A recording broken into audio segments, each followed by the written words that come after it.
This is an indoor bike trainer. Here in Canada, we spend nearly half the year training indoor for cycling, and a lot of that time and mileage gets put in on the trainer. The benefits to using this type of trainer are huge. You can train on your own bike, challenge yourself to tough structured workouts, and maintain your bike fitness over the winter. But there are a few downsides to trainer riding, most notably the comfort aspect. On trainers like this, the bike is securely locked in place and can't rotate side to side like it would outdoors. This can lead to saddle discomfort and pain, and it's exactly what's happening to Dimitri. He's in the process of training for an Ironman, and he was complaining of saddle pain after riding.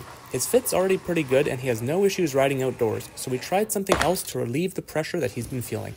Enter balance pods. These are rubber discs used to introduce instability for gym workouts, but we're going to use them to try and introduce some natural motion to the bike trainer. The pods come as a set, and they include a pump to inflate them.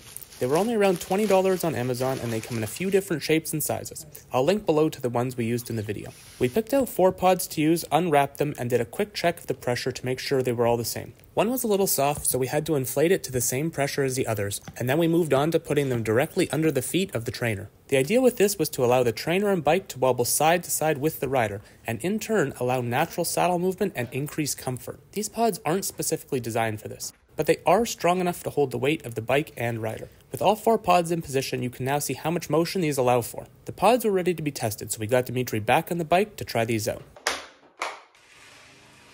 The initial feeling for him was, well, a bit weird. He was used to the tight and restricted feeling of the trainer, and the extra movement just took a little getting used to. But after a few minutes of pedaling, he found a good rhythm and began to get more comfortable. The bike was now rotating side to side in a much more natural motion, and there was a lot less restriction in Dimitri's pedal stroke. When we compare back to the beginning of the video, we can see a pretty big difference.